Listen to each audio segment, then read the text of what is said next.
Kicking off the list at number 10, we have Mojo. I'll start this list off with a rather fun one. Not that any villain isn't fun, but when Mojo's involved, it always gets a little too weird in some way. He made his first debut in Longshot issue 3. Mojo is known for using Earth as forms of TV entertainment for the universe. So we're all actors. I'm in your screen right now. I'm actually part of Mojo's universe. I'm not even real.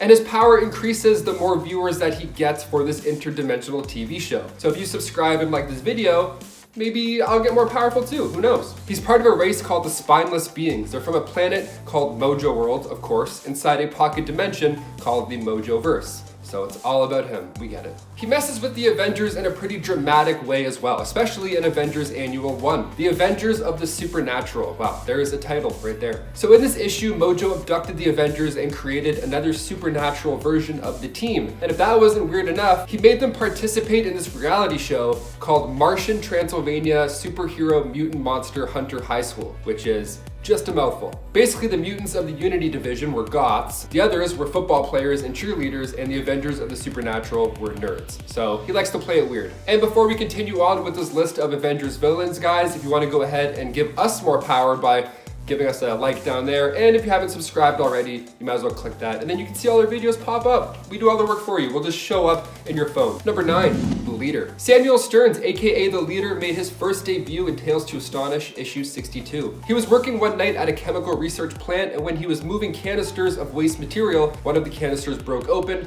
covering him in gamma radiation. God, everybody is so clumsy in comics all the time. Just so many spills. So of course, after the spill, Stearns survived just like Banner did after his gamma accident, but the only difference was it affected him in a much different way. See, he didn't get angrier, he got smarter and smarter, because now his brain could absorb so much more and more information. It actually got to a point where his physical body started to mutate. So now he has this giant green brain head. His head just keeps getting bigger and bigger. It looks like a gushy balloon, just about to pop any second. Of course he's a villain. Look at his head. I mean, no offense, but come on, I'd be upset too. That's all I'm saying. I'd be pretty upset. He started to refer to himself as the Leader, using his intellect to become a criminal mastermind, and he clashed with the other Gamma guy, Banner. In fact, he actually ruined Betty and Bruce's wedding once. He's kind of a jerk. But he's gone after the Avengers as well. When the Red Hulk gave Stearns Red Gamma treatment to enhance him even more, becoming the Red Leader, he became a member of the Thunderbolts. Number 8, the Mandarin. Ah yes, the first time Marvel told us that the popular enhanced individual was actually an actor all along. The Mandarin. He was in Iron Man 3, kind of. I mean, I'm including him on this list because that version wasn't even close to what he's really like. He made his first appearance in Tales of Suspense issue 50. While exploring the inside of a cave in the Valley of the Spirits, he found an alien ship and a passenger still in there as well, named Axon Carr. But while he was there, he also saw 10 rings, these powerful rings, each representing a new power. So he took them, you know, because he's a villain. Then after finishing off the alien pilot, he began to study these rings and he began mastering them as well. So if he wears them all at once, his mind will be reached by the spirits trapped within the rings. Yeah, he's a pretty sick villain. And then in Iron Man 3, his name's Trevor and he just like crushes beer. Number 7, Grim Reaper. This next one we thought we were going to see in WandaVision, but we thought wrong. We thought maybe if it wasn't Mephisto, it's probably Grim Reaper, but we were wrong on both. The Grim Reaper did not show up, but his silhouette did for a hot second, maybe. Eric Williams made his debut back in Avengers issue 52. He's the brother of Simon Williams, aka Wonder Man. He was considered a black sheep of the family, and when he was younger, he accidentally burnt down his house after, you guessed it, being clumsy with chemicals. The usual. So his brother felt responsible for not stopping him or being there for him when watching him. So after that, he began to watch him closely, a little bit too close, because Eric then became rebellious because of the supervision, and then soon he ended up with the Magia in Las Vegas while his brother stayed and took over the family business. So with the business failing, no thanks to Stark being the top dog in innovation, he turns to his brother for some mob help to get things going again. So Simon embezzled money with Eric, but Simon got caught and thrown into the slammer. Went thrown right to jail. So Baron Zemo approached him, asked for help to take out the Avengers, and revenge on Stark was included, so he was like, sure, this sounds like a pretty sweet gig. So then he got turned into Wonder Man, but he ended up saving the Avengers from Zemo's trap. He turned, you know, he went good guy. But his brother, Eric, he heard of Simon's untimely departure, so he got angry and felt tremendous guilt after this. So he contacted the Tinkerer, who gave him a scythe. Then he took on the name of Grim Reaper, and voila, we now have a pretty badass villain. Number 6, Enchantress, aka Amora. She made her first debut in Journey into Mystery issue 103, and she has a love-hate relationship with Thor. And I'm not gonna lie, she's got a pretty sweet gig. She's got multiple mansions throughout the 9 realms, and she can make gold and diamonds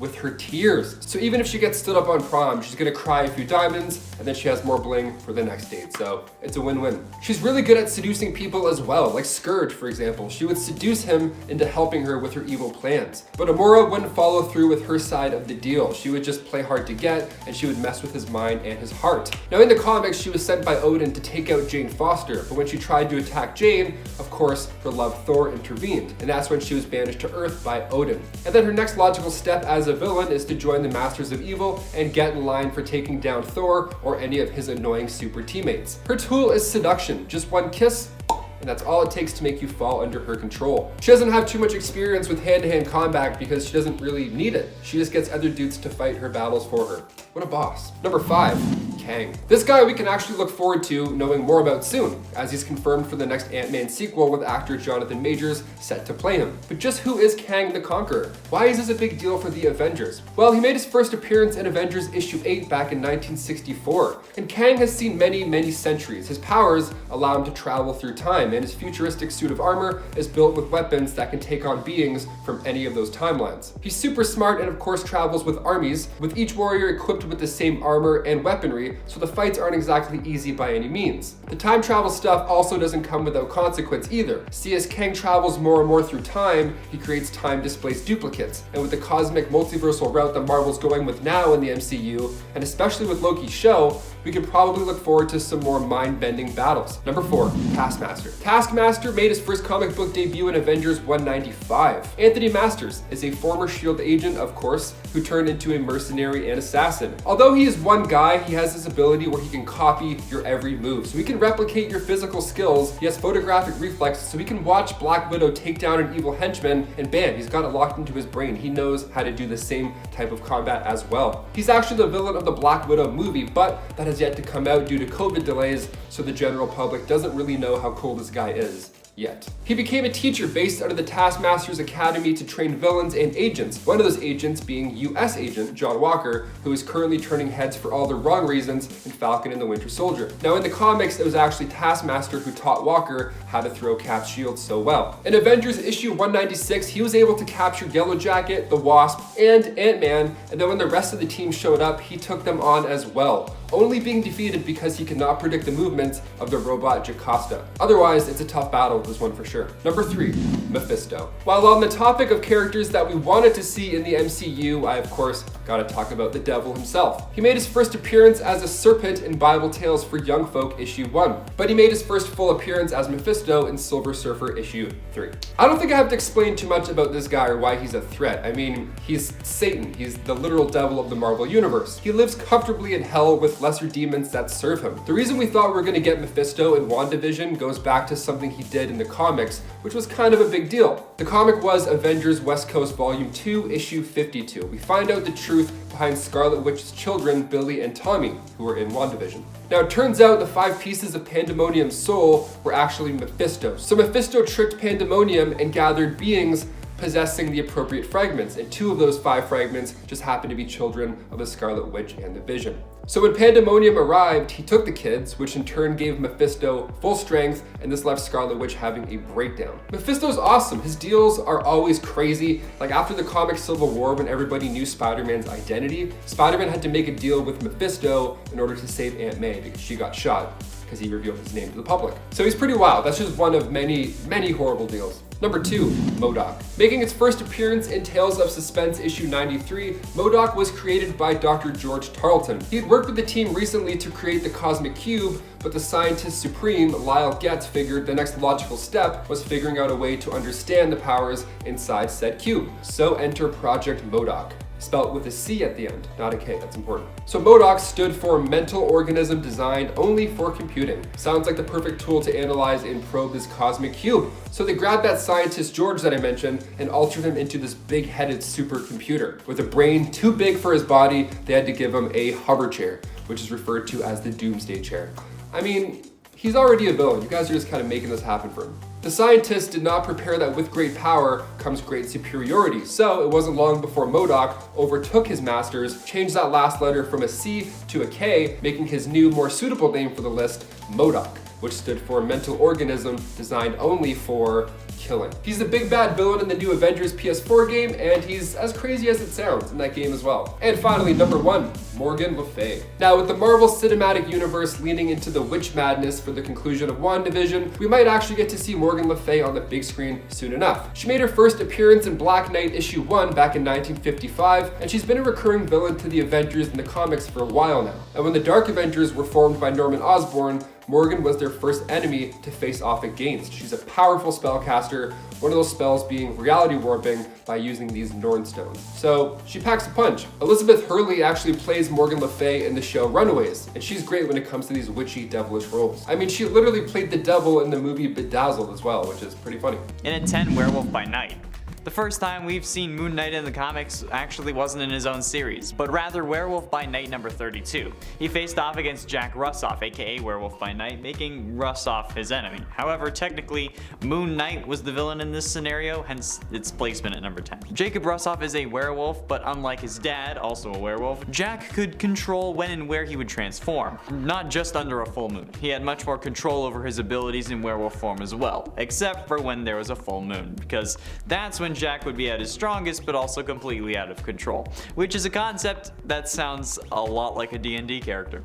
His superpowers include werewolf physiology, along with superhuman strength, speed, durability, agility, stamina, a healing factor, and of course a hairy body packed with a nasty set of teeth and killer claws, something the ladies love.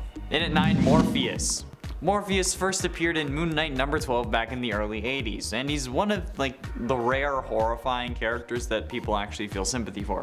Despite his vampiric appearance, he should not be mistaken for Morbius. This is a different person. The character who's getting the standalone movie, no one knows what universe it's in. Yeah, Morbius is indeed a pseudo-vampire, while Morpheus is something else entirely.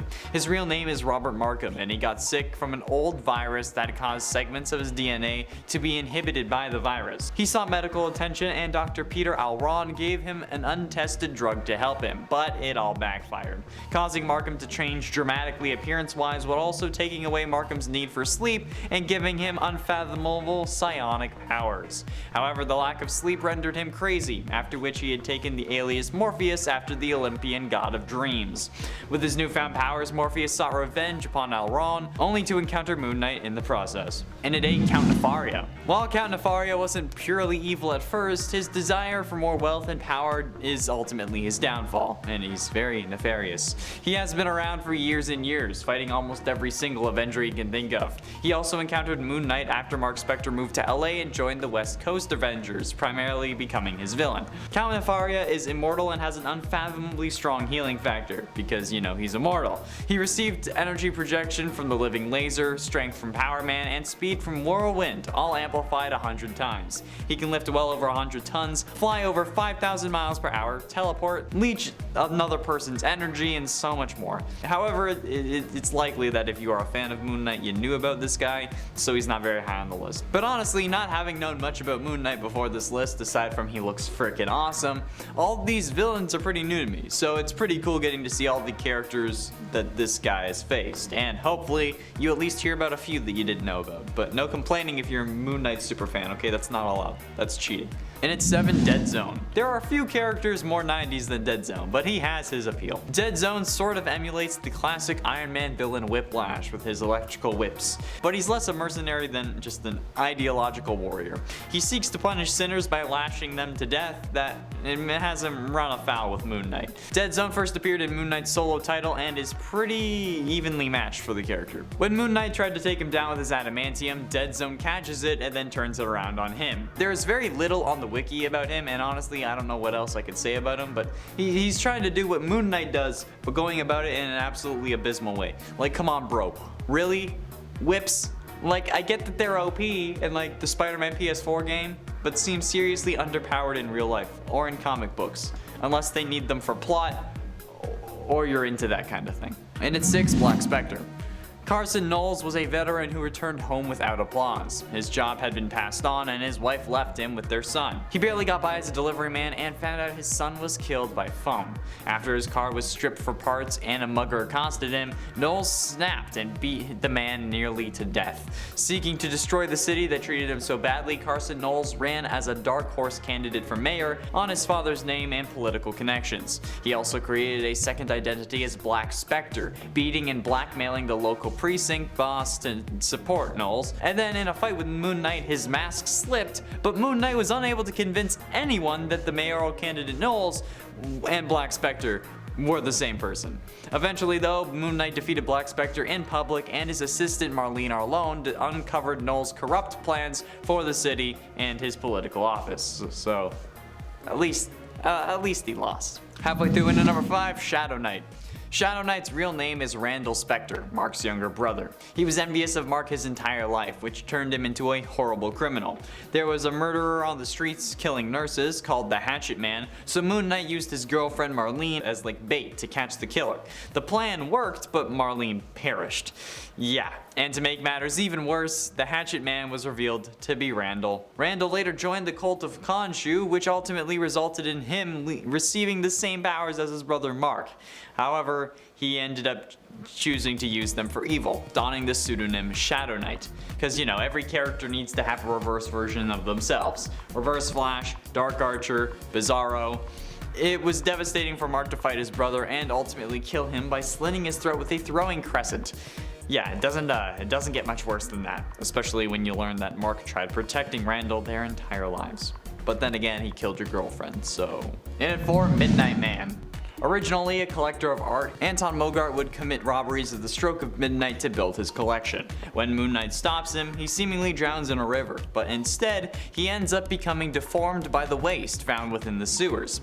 Then he goes insane and starts collecting trash, and teams with Bushman to defeat their sworn enemy. When Midnight Man finds out he's dying from cancer, he decides to find his son, hoping that he can share some of his final moments with him. Mogart does what he can to stop his son from turning to a life of crime like he once did, and in the wake of his death, he becomes the hero Midnight. It didn't last, and he ended up becoming a cyborg for the Secret Empire, which, while sounding bad, I think it would be kinda cool, like, to be a cyborg. Like, as long as I still have, like, my free will, and my programming isn't controlling me, because that just doesn't sound like fun. Like, I want to be able to turn my arm into a giant cannon. That'd be great. Someone tries to mug me, I'm just like, sorry. Getting close to the end, in number 3, Seth Falcon. He belongs to a Scottish sect of Knights Templar and has several amazing powers. I'll never do that accent again. Falcon first appeared in Mark Spector Moon Knight number 43. Seth Falcon is immortal, has superhuman strength and stamina, but his strongest power is his touch. Using his clawed fingers, Falcon can drain the life force out of any living being, aging them in the process. If he holds his grip for long enough, Seth can drain the entire life out of somebody, all of it, turning them into a rotted skeleton. However, there's a catch. Due to biofeedback, the draining process backfires if Seth uses it on anybody who shares his DNA code, even partially. Simply put, he can't drain his relatives because it causes a series of issues that then hurts and weakens his powers. And yep, that's right. You guessed it, of course, Moon Knight turns out to be one of his long-lost relatives, so Falcon has to rely on his superhuman strength and stamina to outlast Mark Spector in any mutual fight, which is good, because that kind of like levels the playing field. Penultimately, in at number 2, Cactus. Sometimes a name is just a name. It could have meaning, or it could just be something cool that the guy thought of that ended up kind of making sense. Other times, names are extremely direct and are probably too on point. That's the case with Cactus, who is exactly what he sounds like and nothing more. Created by Dominus, he's been a villain of the West Coast Avengers and Moon Knight on various occasions. Punching him definitely stings, but beyond that, it doesn't take all that much to break him or chop him up, because, you know, he's a cactus, which has actually happened before, though he can regenerate lost limbs, which I don't know if cactuses can do or cacti can do, but Yeah, he's without a doubt one of the lamest villains in the Marvel Universe, but in my opinion, that makes him one of the coolest. This guy is literally a cactus, and that's hilarious. A couple years ago, the girl I was with at the time and I came up with a superhero that we called Cact Guy, who was basically in essence Cactus. And we didn't know that it was actually a thing, but it's funny to me that someone actually made this and then put it in the goddamn Marvel Universe. That's hilarious. That's amazing. And Cactus is my new favorite villain ever because of that. Hashtag Cactus in the MCU. And finally, in at number 1, Hunter's Moon. Dr. Batter was born in Luxor, Egypt to 2 doctors and was an excellent student throughout his life, eventually becoming a doctor as well. He grew to become a very rational and serious person who didn't believe in any higher entities, despite still attending prayer and studying the Quran and the Hadith. This all changed when he was attacked by vampires and left to die on the streets, at which point he met the Egyptian moon god Khonshu. Dr. Batter survived and became a worshipper of Khonshu, who fancied himself the god's second highest priest, and opposite of Mark Specter. After learning that Moon Knight had taken in vampires under his protection, Dr. Batter terrorized the Nightwalkers to get his attention. Hunter's Moon eventually confronted Moon Knight, chastised him for taking in enemies of Khonshu, and expressed his intentions to correct him. Dr. Batter beat Moon Knight and invaded the Midnight Mission to kill the vampires, but Specter recovered and knocked him unconscious after attacking him from behind. Which, you know what, after beating him, I'm not even gonna call it. That's kind of shady. I respect it. Starting us off in at number 10, Bootface. Okay, this guy's origin is the reason I wanted to talk about him. Bootface's origin was getting kicked in the face by Batman. That's it. I'm not even kidding. Bootface was a thug working for Terminus. He got his name because of the boot print embedded in his face, which, like I said, is from Batman. Bootface first appeared in Batman and Robin Volume 2 number 10 from 2012, and honestly, it's one of the most interesting origins I've seen. And I mean this completely seriously. Everyone else has like relatives die or was living in poverty. This dude just got kicked in the face and got so mad that he became a supervillain. Like, even if he wasn't really a good person beforehand, I mean, like, he was a thug and basically still is, but this time he has a ridiculous name. And a man who is fueled by pure rage because he was permanently scarred by his attacker that ends up being a superhero, yeah, that's good enough for me. Plus, I hadn't heard of this guy, so maybe you didn't either. In at 9, Professor Pig. Professor Pig originally debuted in the alternate reality story of Batman number 666, which I love. However, was introduced as a recurring character in 2009 in Batman and Robin number 1. In Batman Reborn, Laszlo Valentine was an extreme circus mob boss until something turned him into Professor Pig, leading him to begin funding his scientific experiments by selling, illicit substances to the criminal underworld. All in all, he's an extremely disturbing villain and makes me think about why people aren't afraid of pigs as they are afraid of clowns, because if you ask me, this guy is freaking horrifying. Professor Pig, if you couldn't tell, actually ends up wearing a pig mask along with a butcher's apron, and what at times appears to be some form of hastily thrown together surgical outfit. This is just freaking weird, and he ends up brainwashing and controlling various people, and he ends up calling them Dollatrons. Straight up, I don't know what else to do with him other than just run away, so I'm going to move on now. Although next time I have a pet pig in Minecraft, I know what I'm naming him. In at 8, Joker's daughter. Unfortunately, it's not Joker's biological daughter. That would be a very interesting story. But this is just a girl who finds Joker's face, stitches it onto hers, and then goes berserk. So honestly, it could very well be his biological spawn. The only person that I think could commit such an atrocious act like this is the Joker, so who knows. While maybe not being as prolific and accomplished as the Joker, Joker's daughter is definitely insane enough to make this list, even if I'm pretty sure many people know about her. But hey, even if one person didn't and they watched this video, then boom, it's enough for me and it counts. But not to mention the fact that she also went by Catgirl, Scarecrow, Riddler's daughter, Penguin's daughter, Card Queen, and Harley Quinn. Each incarnation also calling herself the respected super person's daughter, which I have to say is going to make the family reunion very awkward. But in actuality, she ended up being Duella Dent, Two-Face's daughter. Apparently, which seems like BS, but we all love a girl with a little flair, you know?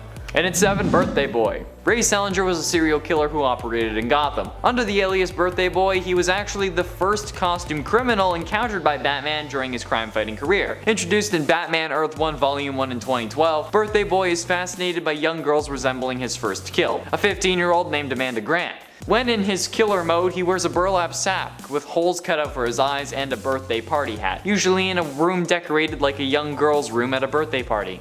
Great. As a calling card, he left birthday candles where he stole away his victim and told his victims to make a wish to a cake decorated with the words "Happy Birthday, Amanda," which is only creepier since we have our own Amanda here, and I feel like this guy is a representation of all her DMs. I think the sickest part of this character though was that when Batman first started, Birthday Boy had been hired by Mayor Oswald Cobblepot to eliminate his various enemies, and in return, he was given girls from the street or enemies of the Penguin as a reward.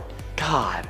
This is something that you'd see on like Criminal Minds. And at 6, the King of Cats. It first introduced in, I don't think this was ironically, Batman number 69, nice, from 1952. Carl Kyle is the brother of Selina Kyle, who was inspired by his sister's infamy to become a costume criminal. His cat-like garb and his crimes revolved around the theme of cats, and he resembles a male version of Catwoman. In March of 1952, Gotham City was struck by a series of feline-related crimes, perpetrated not by the now reformed Selina Kyle, but by a costume criminal known as the King of Cats. Carl sends flowers to Selina, causing Batman to investigate her involvement, like the jealous boyfriend he is. He soon becomes convinced that she is innocent, but asks that her, the expert on feline-themed crimes, didn't know that was a thing, to aid him and Robin in arresting the King of Cats. Selina, however, refuses because it's her brother, but she doesn't tell Batman that. He gets captured easily by Batman and has his handed to him multiple times. I guess you're a punching bag when you're not a female that Batman wants to sleep with.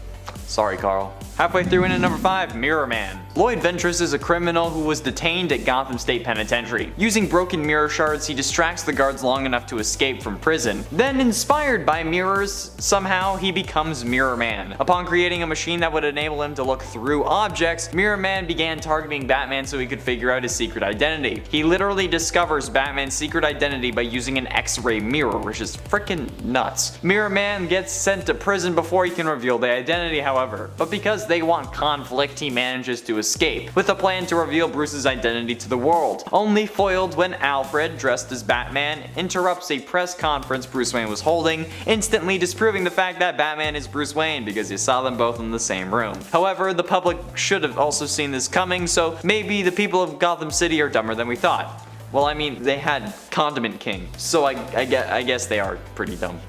And at 4, Calculator. While the Calculator now seems to be an oracle of sorts for supervillains, the original purpose and MO of the Calculator is far more entertaining and interesting for me. Noah Cutler began his criminal career by crossing the country and getting into fights with various superheroes intentionally, analyzing and recording their battle tactics to ensure that he couldn't be beaten again. Or in some incarnations, he would simply get beaten and then press a button on his chest to ensure that he didn't get beat again. Maybe that was taking down the information or something, I don't know. But either way, do you know how insanely overpowered that could have been? Just being able to press a button on your chest and then boom, you're instantly basically immune to Batman or Robin or even Superman. That would be amazing. You do this enough times and you can just do whatever you want. Then other villains start paying you to do their crimes for them because you guarantee success. That's freaking nuts. I wish they kept that Calculator because he could have been a bigger villain than Darkseid if he kept going like that. Damn, that would have been awesome.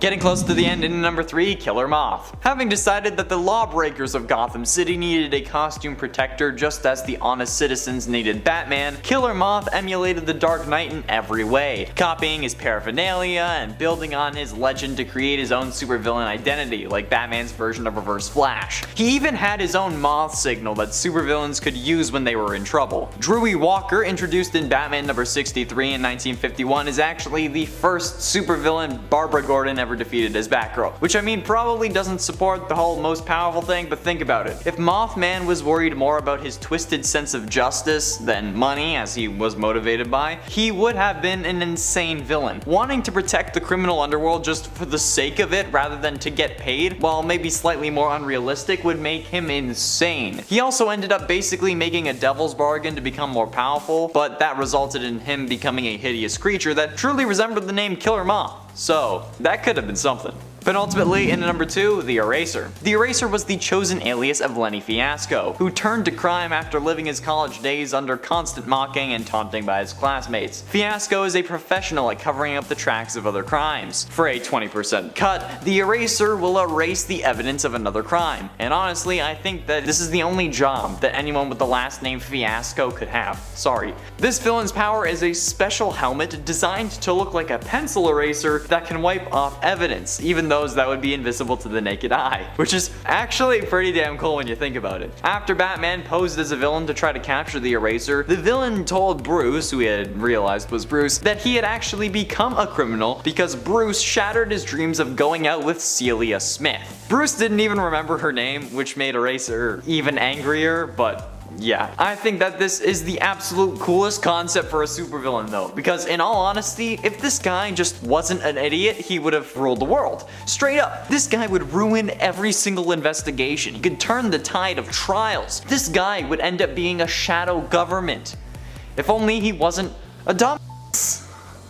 Finally, in at number 1, Lex Joker. Lex Joker was created when John Dee, also known as Dr. Destiny, collapsed the DC universe in half. First appearing in Batman/Superman number 60 in 2009, Lex Joker is a combination of, you guessed it, Clayface and Bane. No, just kidding, it's Joker and Lex Luthor. Lex Joker hired Doomstroke and Terranado to destroy the Justice Titans. However, after the JTs allied with Batman and Superman, he hired 4 more mercenaries to create the Brotherhood of Injustice. Thanks to Terra, who had gone undercover within the JTs, they were able to attack the Justice Tower, and come on, let's be honest. If you have the brains of Lex Luthor and the complete insanity of the Joker, that's one hell of an opponent. When you have 2 powerful forces in comics, at some point they're just bound to be put together in some way to create a larger, even more powerful villain. And Lex Joker is probably the scariest combination that we could have gotten that wasn't like Joker and Doomsday or Joker and Darkseid. Number 10, Big Wheel.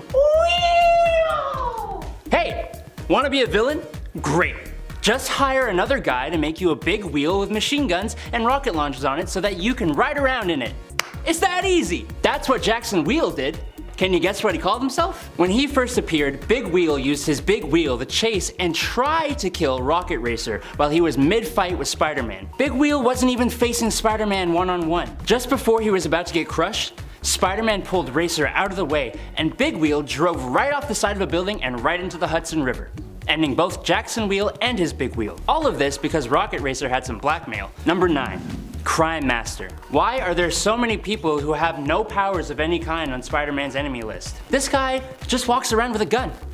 That's it! He's another one of the many crime bosses in Marvel's New York, and I guess in that respect he chose a very fitting name. He is a criminal, and he has sorta mastered it. Usually, he employs others to do his dirty work for him, although he did partner with the Green Goblin for a short while before being shot and killed. He has come back from death multiple times under multiple different identities, which kinda made it hard for fans to follow who he is, even if they cared in the first place. Number 8.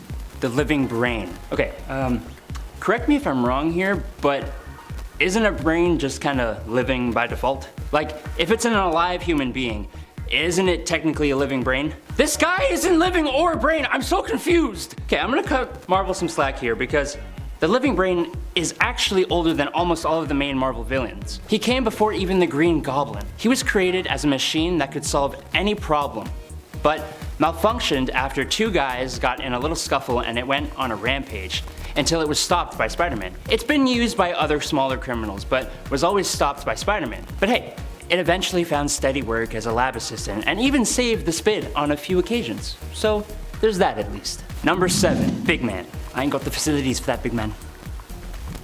He really didn't. Frederick Foswell was a reporter at the Daily Bugle, and well, he was a little guy.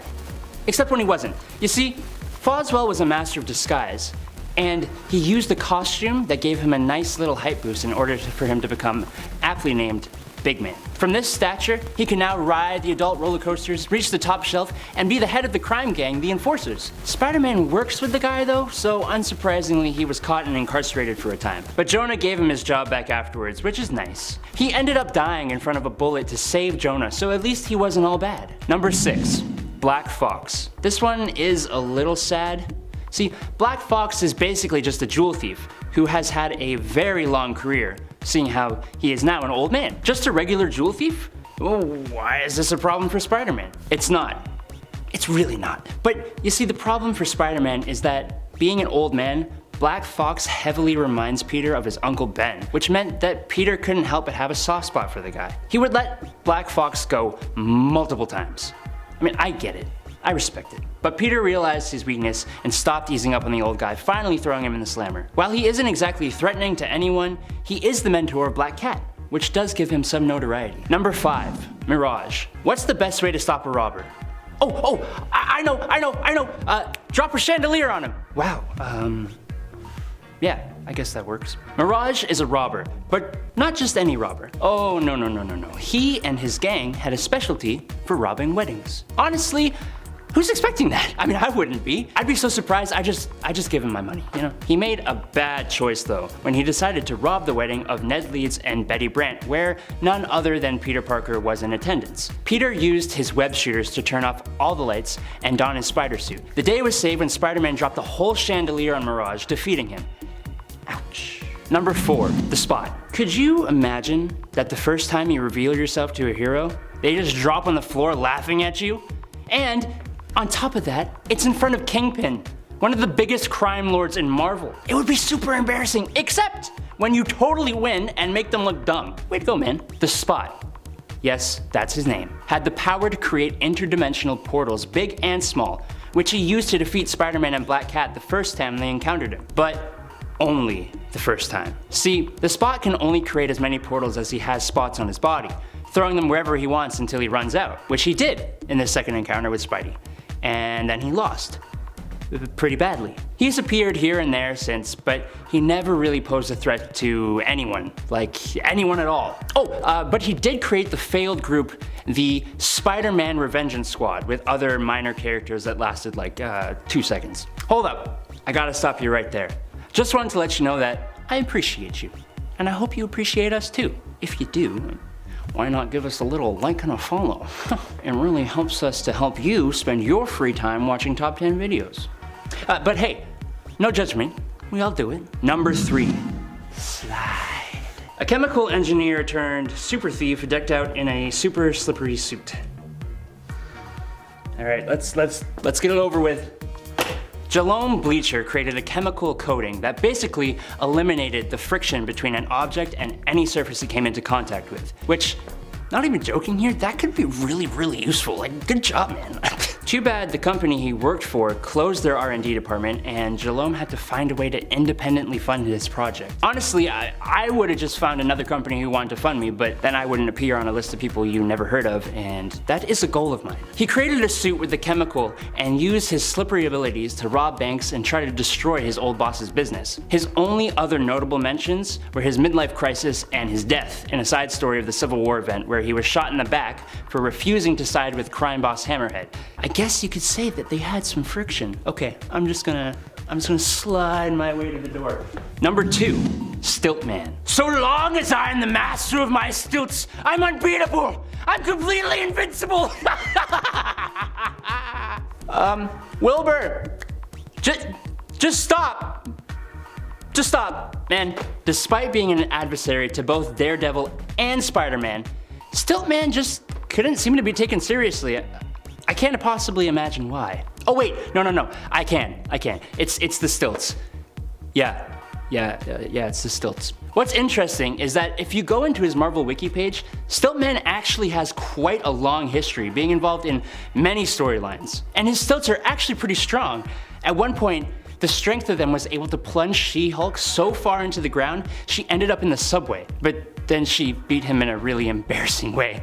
I mean, just look. His stilts could reach up to 290 feet though, which is actually kind of cool, I think. Number 1, Hypno Hustler. Okay, just look at this dazzling man. What an icon. The Hypno Hustler made his debut in the 80s, which I hope isn't a surprise to anyone. He uses a hypnotic guitar to hypnotize people, wears headphones that stop him from hypnotizing himself, and has boots that emit knockout gas and have retractable knives. What a combo! His story involves him performing at the nightclub Beyond Forever, where Peter Parker and pals just happen to be. Him and his band use their hypnotic grooves to hypnotize the crowd into giving up their goods. Peter Parker, being the hero, obviously knows what's going on and changes into his Spidey suit. During the fight, he realizes the headphones are the only thing keeping Hypno Hustler from hypnotizing himself, and Spider-Man removes them. That's it. Fight over. Number 10, Red X. Red X will likely be one of the most potentially recognized on this list, which is why he takes our bottom spot. Well, they've never appeared in the comics until recently, which might have left some confused following Red X's appearance in Future State. He is a fan favorite character from the Teen Titans animated series. Red X only made 2 appearances in that series though, one where his identity was actually Robin and another time as a mystery character after the suit Robin wore as Red X was stolen. Oh no, who stole it? The best part, we still don't know the mystery behind who Red X really is. Even when Red X appeared in the Teen Titans Future State series and unmasked, it was still a mystery, as we couldn't quite make out their face, which was drawn to appear shrouded in shadow. Teen Titans Academy will likely be where you'll need to go to find out the truth behind Red X's identity and the extent of the role they'll play in the Academy's potential destruction, as we saw happen in the reality of Future State. Number 9. Raquel. I don't know how to say this name because it's Skrull. And I don't speak Skrull, but I try my best. Raquel. I swear, so many comic book readers had a collective wait, who moment when Raquel first resurfaced in last year's Empire event. For those who missed it, Empire in short was about the Skrull and Kree ending their years-long war and finally coming together to create the Alliance, ushering in an era of peace between them and across the galaxy, but only after they returned to Earth to defeat their collective enemy. No, not mankind, that was the misdirect. The Kotati. The Kotati were also looking for revenge for being mistreated and had decided to rise up against the Skrull and Kree as well as the people of Earth. Oh no! In fact, the Kotati are another villain that I feel like people were like, wait, who? During all of this, Hulkling became the new Emperor of the Alliance, being both the child of an honored Kree soldier, Mar-Vell, and Skrull royalty being the son of Princess Anel.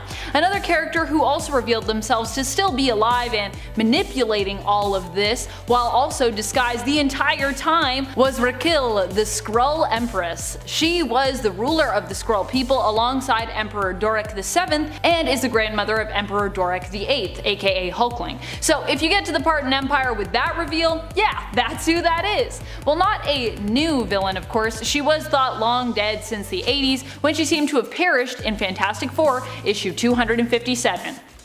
But it turned out she didn't. Ha ha ha. So sneaky. Number 8. Four Horsemen. Usually when you hear Four Horsemen, you are inclined to think of Apocalypse, the X-Men villain, and his disciples. And yet DC also featured their own new and improved Four Horsemen in Future State. While Darkseid sometimes has his own Four Horsemen of Apocalypse, these villains aren't even seemingly related to that version either. At least not initially anyways. However, like every other group of Four Horsemen ever, they do follow that status quo of having a member who each represents the aspect of either war, pestilence, death, or famine. This time around, the Four Horsemen are a collection of DC characters, not all of which are recognizable. Famine is a possessed Wally West, turned villain again, of course. Pestilence is the possessed Roundhouse, and War is a possessed Megabat, aka Lucas Laporte. Number 7. Four Horsemen. The other Four Horsemen. It's different. And of course, Marvel also had their newest Four Horsemen introduced in the past year as part of the X-Men event 10 of Swords. We met their horsemen on the battlefield who came from Morocco and participated in the Otherworld tournament. These four are Apocalypse's children, hence probably why he's always referred to as Four Horsemen who came after in such a way, because they were actually filling a hole left by his original Four Horsemen who were his actual children. These Morocco mutants were literally named after each aspect belonging to the Horseman Collective: war, famine, pestilence, and death. While they each had striking character designs which will probably help them stand the test of time, or at least stand a chance in terms of comic book history, they also made many readers ask, new event, who dis? We were all like, who are these people? I was like, have I seen these people before? Am I supposed to know? They knew? Where did they come from? They're new. It's all good. Number 6. Miriam Drew. And her clones! Miriam Drew has recently revealed herself as both an ally and villain to Jessica Drew in the newest Spider-Woman series. Truly, this newest run is a series of revelation after revelation for Jess. Miriam Drew is Jessica Drew's mother, who we initially thought died but turns up elderly and yet alive years later. She reveals the story of what really happened to her in issue 5 of the series, and then proceeds to lose her mind as time progresses throughout that issue.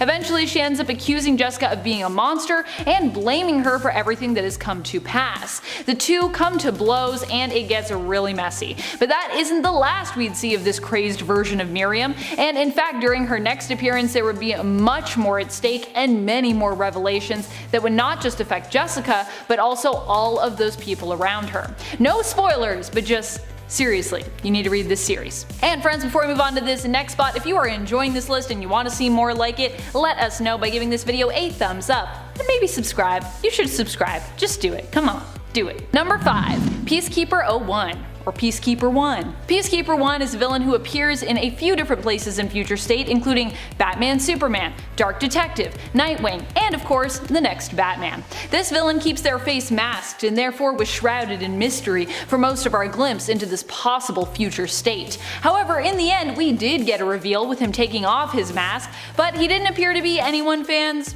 collectively recognized. We were like, who's that supposed to be? Instead, it seems to have been a reveal that will allow us to recognize the character later on in the comics when we meet him again in the present before he has become Peacekeeper 1. Ideally. Otherwise, what was really the point of that unmasked panel, right? Number 4. The Pale Girl. The Pale Girl is a more mysterious villain who only showed up in the first few issues of the newest Wolverine run from 2020. She was part of the first story arc from issue 1 to issue 3. Initially, I thought the Pale Girl might just be some kind of hologram or hallucination, but we would later learn that she was an entity all her own, completely separate from the hallucinogenic drug made out of the smuggled Krakoan flowers. Later on, it's revealed that the Pale Girl is in fact some kind of mutant and is working in league with a government-led team of Russian mutants, which means we might see her when we get our own Krakoan assembled Russian mutant team, who will likely be called together to deal with the threat of the opposing national team of mutants and their own agenda. Number 3. Kuat. Kuat the Sun God is not really classified as a supervillain, but he's definitely villain adjacent. He's definitely a troublemaker, more a mischievous character who becomes a later ally of Yara Flor's Wonder Woman in Future State. But he does become an antagonist to Superman in the second issue of Superman Wonder Woman, the Future State comics. So I'ma count him for this list. There, the two heroes work to defeat Solaris, and Kuat just ends up kinda getting in the way, which ultimately leads to Superman punching him in the face. Kuat himself is a sun god recognized by one of the tribes of the Amazonian rainforest. He and his twin brother, Ayea, benefit from Yara Flor's position as Wonder Woman, as since her rise to prominence, more people have come to worship and believe in them again. Number 2. Octavia Burmes. Octavia Burmes is a villain who shows up in the latest Spider-Woman series. If you don't recognize her initially, it's just because she has only been introduced to us there and only made her very first appearance last summer in issue 2 of the newest Spider-Woman series from 2020. By the way, have I mentioned how much you should read this series? Because you should totally check out this series. It's brilliant and it features Spider-Woman fighting all kinds of crazy enemies, including dinosaurs. Yep, dinosaurs. You are gonna see her fight some dinosaurs and it's awesome. Octavia's father was Hydra Commander Otto Vermis, whom Jessica killed. But Octavia's not really after Jess for revenge. She's more interested in the research that led to Jessica being empowered with her spider-like abilities. As such, the two have fought over spider specimens and beat each other half to death over other such valuable research. But their mutual interests in research has also occasionally put them on a path to team up with one another. Number 1. Horticulture. Unless you've read the select few issues that they have appeared in, it's likely that you don't know this supervillain group yet. But this is one you really should know, as they are definitely worth reading. Definitely one of my favorites of new villains. Horticulture popped up during the Empire event last summer in the short Empire X-Men tie-in series. They made their first appearance, however, in issue 3 of the latest run of X-Men, which started in late 2019. Horticulture is a team of villains made up of elderly agrochemists who plan to take control of all plant life on the planet so that they can reduce the Earth's population of humans to protect the Earth and give them power over who they believe deserves to live or die as the Earth reverts back to a more natural state. So far we have met 4 women who belong to this group: Augusta Burmes, Edith Skutch, Opal Vedivere, and Lily Lamus. Number 10. Fu Manchu. This villain is more remembered for the facial hair he inspired and for being an incredibly offensive stereotype than he is for his fictional acts of villainy. Fu Manchu was created all the way back in 1912 by an English author named Sax Rohmer after he asked a Ouija board how he would make his fortune, and I swear this is true, the board spelled out a racial slur that inspired him to come up with the character. Dr. Fu Manchu has studied at various universities and has 4 doctorates. He is a crime boss who uses members of various secret societies as his enforcers, as well as various dangerous exotic animals like cobras and spiders to attack his enemies. His goal is to take over the world so that he can restore China to its former glory. He has a daughter named Falo Sui who is frequently trying to usurp him by teaming up with the heroes who are trying to defeat him. He is most frequently paired against the heroes of the novels, Dennis Nayland Smith and Dr. Petrie. He is one of the first supervillains in fiction, but his legacy is far overshadowed by the fact that he is directly responsible for starting the yellow panic trope in fiction, where Asian characters began being consistently written as plotting and dangerous masterminds trying to bring down the white man. He has had a permanent impact on fiction as a result, inspiring other dicey characters like Marvel's The Mandarin. Number 9. The Fly. The problem with having heroes who kill their villains is that you don't get many recurring enemies as a result. This is especially true for the pulp hero known as the Spider, who is a millionaire who dresses up in a disguise and brutally murders his opponents. He is a character known for his bloodlust, kind of like the Punisher of his time, but one of the few villains who managed to give the Spider any repeated trouble was the Fly. First appearing in the August 1934 issue of Spider magazine in the story Prince of the Red Looters, the Fly is also a wealthy playboy who has become bored and decides to take up crime as a hobby. At the story's start, he has killed 4 men and stolen $50,000. Despite most of the criminal underworld being terrified of the Spider, the Fly places an ad in the paper with an invitation saying, "Won't you come into my parlor?" The two meet and the Fly challenges the Spider to a sword fight. The 2 men are evenly matched and the Fly eventually pulls a gun, but being the sporting type, he doesn't kill him and instead ties the Spider up and leaves him for the police. The Fly goes on to rob a bank, leaving a massive trail of carnage in his wake. He is smart enough to deduce that the Spider is really Richard Wentworth and makes several assassination attempts on him. He sends his stolen goods in the mail to the various gangsters of the city in order to earn their support and uses his newfound syndicate to rob several banks across the city.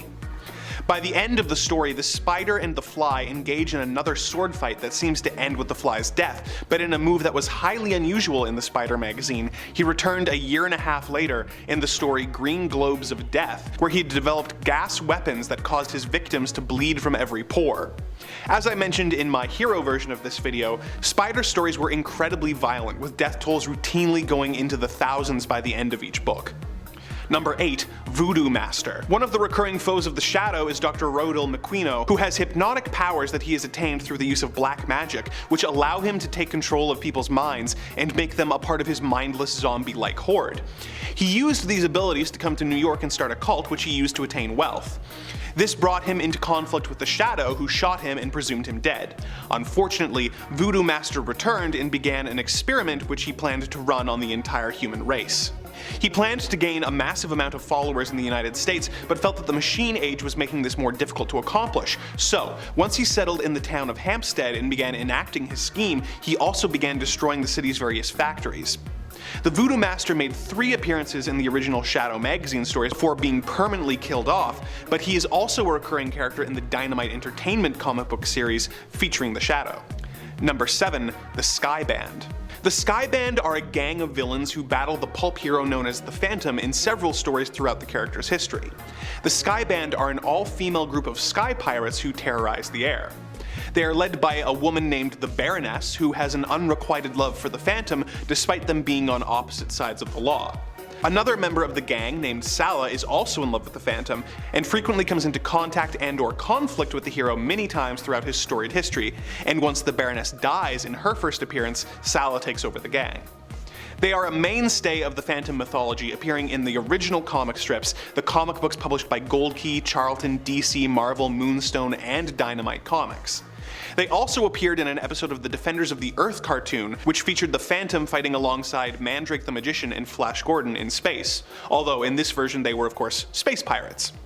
Their most notable appearance is probably in the 1996 movie starring Billy Zane, where Sala was played by Catherine Zeta-Jones. Number 6. Dr. Death. There are actually two Dr. Deaths. The first one was a recurring villain of a rather boring hero named Nibs Holloway, who was a troubleshooter for a jewelry company. This Dr. Death was an international criminal who of course stole jewelry. He died at the end of his first appearance, but due to reader interest was brought back for a second story. He died again, before being resurrected for one more time for a fourth and final story. The character proved more popular than the hero, in being that it was difficult to come up with scenarios where a jewelry store troubleshooter would come into conflict with an over-the-top supervillain. A new Dr. Death was created and given his own book. The new Dr. Death was a mad scientist named Dr. Rance Mandarin, who used to be the dean of psychology at Yale before he lost his mind and decided that he would use both scientific and occult methods to kill as many people as possible, believing that the world was becoming overpopulated. His enemy was a supernatural detective named Jimmy Holm, who would stop all the Doctor's plans and eventually marry his niece, Nina. Number 5. Ming the Merciless. When the Earth was bombarded by a series of meteors, Dr. Hans Zarkov built a spaceship to locate the meteor's planet of origin. He set off to space with a woman named Dale Arden and a man named Flash Gordon in tow. They traveled to the planet Mongo, which they discovered was being ruled by an evil emperor named Ming the Merciless. Ming immediately wanted to marry Dale and forced Flash to fight in his gladiatorial battle arena. He became a staple of the Flash Gordon mythos and has appeared in every subsequent version of the series, from the original 1934 comic strips to the subsequent film serials of 1936, 38, and 1940. He went up against Flash and the gang again in the 1979 and 1996 animated series, as well as the 1986 Defenders of the Earth series and a 2007 live-action series for the Sci-Fi Channel. Although he is perhaps most well known to modern audiences for his appearance in the 1980 feature film where he was played by Max von Sydow. He has a bit of a complicated legacy, as he is clearly inspired by negative Asian stereotypes like Fu Manchu, but since he's technically an alien, this issue has been avoided in certain adaptations by making him a generic white dude in the 2007 series, or a green reptilian alien in the Defenders of the Earth series. Number 4. Shiwan Khan. Alright, this is the last of the Yellow Peril style villains on this list. The Shadow's arch nemesis, Shiwan Khan, has a kinda funny backstory, as in the pulp novels he is said to be the last living descendant of Genghis Khan. Of course, due to DNA testing, we now know that Genghis Khan had so many children that 1 in 200 people alive today are descended from him. But let's go with it. Shiwan is intent on living up to his ancestors' legacy by conquering as much of the world as possible. He operated out of the lost city of Xanadu, where he was trained by Tibetan monks who taught him how to harness his telepathic powers and become invisible, clairvoyant, and how to control the dead. Shiwan Khan is far and away the most often recurring shadow villain, appearing in pulp stories The Golden Master, Shiwan Khan Returns, The Invincible Shiwan Khan, and Masters of Death. He's also appeared at some point in every subsequent comic book iteration of the Shadow, including those published by Archie Comics, DC Comics, Dark Horse Comics, and Dynamite Entertainment. He's also the main antagonist of the 1994 live-action Alec Baldwin starring Shadow movie. Number 3. John Sunlight. Doc Savage, the Man of Bronze, who has an Arctic headquarters called the Fortress of Solitude and whose first name is Clark, is an obvious source of inspiration for Superman. Although he doesn't have actual superpowers and was instead trained from birth to be an expert in almost every field and to achieve peak human condition. He is an incredibly effective pulp hero, and as a result never really had many repeat villains other than John Sunlight, who managed to survive his first encounter with Doc Savage only to be killed in his second appearance. John Sunlight is the only character who can match Savage in intelligence and even overcome him in strength. As a result, the two have an immense respect for each other, even if they are enemies. He has the ability to hypnotize all but the most intelligent of men, and his goal is to end world hunger, war, and intolerance. Unfortunately, he wants to do this by becoming the ruler of the world, so this doesn't really gel with Savage's goals. In the first story, The Fortress of Solitude, he escaped from an Arctic Russian prison before he came across Doc's fortress, which was filled with Savage's most deadly inventions. He began selling these weapons to rival armies who were at war. At the end of this adventure, Savage came across remains that seemed to imply that Sunlight had been eaten by a polar bear, but it was actually Sunlight who ended the bear and went on to try and get his revenge on Savage in the story The Devil Genghis, where the hypnotized masses turned on him and tore him limb from limb. The character has appeared in the years since in several of the various Doc Savage comic books that have come out in the years since. Number 2. Dr. Satan. Weird Tales magazine is best known for publishing the stories of authors like Seabury Quinn and H.P. Lovecraft. And though they did publish a few recurring characters, they didn't really go in for the hero or villain pulps that would one day evolve into the superheroes we know today. However, they did have one hero and villain pair that they would publish 8 adventures of between 1933 and 1934. The hero was an occult detective named Ascot Keen, but it was the more colorful villain who received top billing. Dr. Satan. Dr. Satan would use occult magic in order to enact criminal schemes, such as causing plants to grow out of men's skulls and reanimating dead bodies to pose as kidnap victims in order to extort people for money. Although we never learned his true identity, we did learn that he is actually just a rich playboy who learned magic and turned to crime out of boredom. This character has fallen into the public domain, so you could make your own Dr. Satan stories and no one could stop you. Number 1. Superman. Fans of the Man of Steel may know that Superman was created by Jerry Siegel and Joe Shuster and first appeared in Action Comics #1 in 1938 before taking the world by storm and becoming one of the most enduring and iconic pop culture icons of all time. What not everyone is aware of is that Clark Kent was not the first Superman that Siegel and Shuster created. In 1933, 5 years before Action Comics #1, the pair published a short story in issue 3 of the fanzine Science Fiction: The Advance Guard of Future Civilization under the pseudonym of Herbert S. Fine. The character was a poor, bald man named Bill Dunn who was in a breadline before being selected by a scientist to be the subject of an experiment. The chemicals that the professor made Bill ingest granted him telepathic powers and he killed the scientist. This Superman decides to use his powers to conquer the world, but soon discovers that the effects of the potion are temporary and without the scientist, he will soon be a poor nobody on the breadlines once again.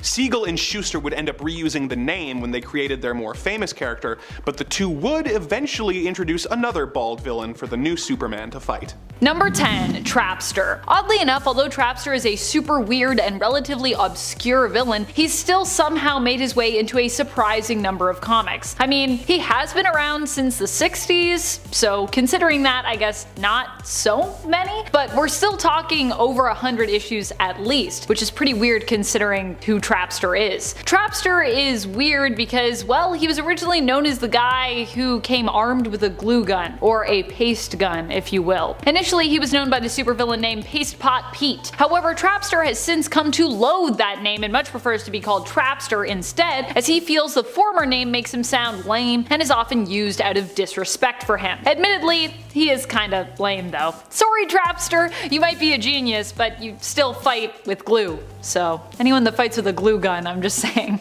Although I will say if it was a hot glue gun burns do hurt a lot. Number 9. Polka-Dot Man. You might think you know Polka-Dot Man, but do you really know him? If you've seen the Suicide Squad, you are familiar with a version of Abner Krill, but the original Polka-Dot Man, also Abner Krill of the New Earth continuity, was a little bit different when it came to his power set, at least initially. Initially, when Polka-Dot Man, or Mr. Polka-Dot, first appeared, he came armed with multiple different weapons which all came from the polka dots on his suit. He could pull them off and basically turn them into any means of different weapons and devices, even once turning one into a getaway vehicle. And friends, before we move on to this next spot, if you are loving this list and you want to talk more weird, obscure things from comics with me, be sure to let us know by giving this video a thumbs up. This list actually has everything that I love. Weird, obscure, and villains. I love all of those things. Number 8. Vanisher. Vanisher was actually one of the first villains that the X-Men came up against way back in X-Men issue number 2. In short, he was weird because he gave the X-Men so much trouble, especially considering Marvel Girl was on the team and he was only a teleporter. Though at this time, they'd never encountered a teleporter before and were fairly new heroes. Also, Jean likely unknowingly had mental blocks in place. Vanisher's demise was also quite dark and odd when Professor X, who had left the X-Men to fight alone initially as a test, finally came to their aid and easily defeated Vanisher by making him forget who he was, which honestly is a pretty horrifying punishment. Don't worry though, that wouldn't be the end of Vanisher, and he'd also end up getting a much less extravagant costume. Which actually is kinda sad. I do like his original costume, with its whole thing. It's very red and patterned.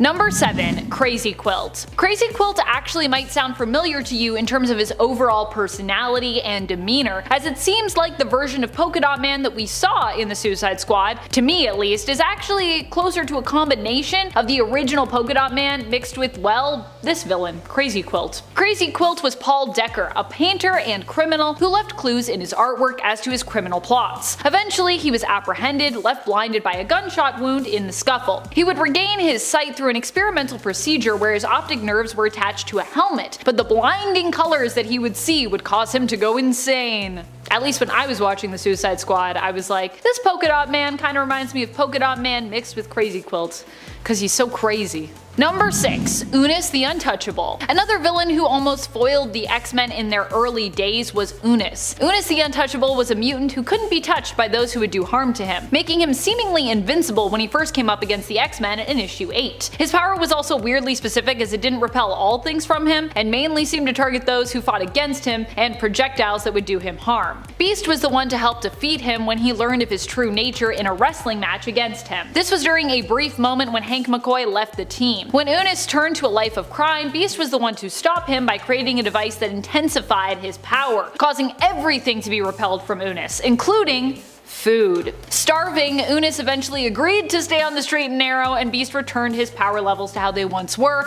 allowing Unus to return to his wrestling career. Number 5. Ruby Thursday. Ruby Thursday is a super weird villain who I still can't even really believe to this day actually exists. But she does. I believe she was kind of designed as a character on a dare, but don't quote me on that story, as it's just something I remember reading somewhere. I didn't have time to go back and double check all that, but I'm pretty sure her creation story is something like someone dared someone to create a thing. It's a good story if you want to go check it out. Her creation is credited to Steve Gerber and Sal Buscema, and she first appeared in Defenders issue 32 in the 70s. Her whole thing is that she is a sexy villain lady, but in the place of where her head should be, she instead has a big red ball that is made up of organic circuitry and thereby gives her powers, while also acting as a stand-in head, because you still need the head to do things, so yeah.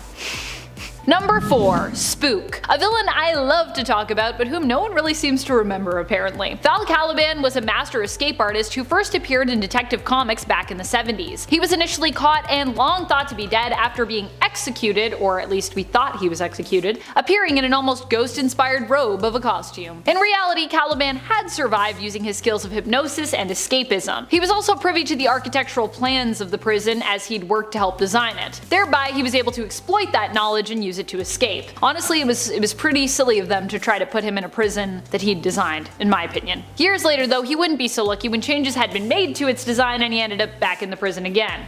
And he'd be even more unlucky when he ran into Damian Wayne. It's Damian Wayne.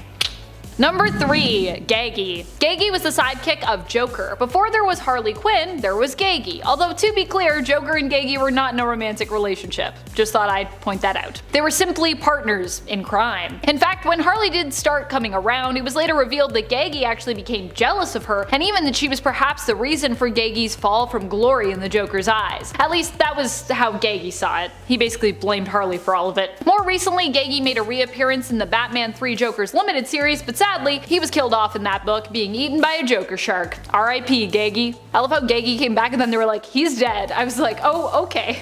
Bye. Number 2. Tattered Demalian. Tattered Demalian is by all accounts a pretty weird and obscure villain, who at one point was stopped by Dazzler. He doesn't really have any powers, but instead has some kind of forgotten skills, possibly. He started out initially as a tap dancer who found fame in the movies with his dancing partner Julia Walker. Knowing eventually his star would dim, he invested money in a casino in Las Vegas, but later, after he retired to run it, was swindled out of his investment and money by criminals. Following that, he became a derelict and ended up allied with the committee. He eventually would become the crazed criminal Tattered Demalian, who sought to destroy money and material possessions as a means of revenge for what had unfairly happened to him. Honestly, it seems pretty fair of him to go that route. Eventually, Daz stopped him and helped to reunite him with his former dance partner Julia Walker, but eventually she would grow tired of looking after him.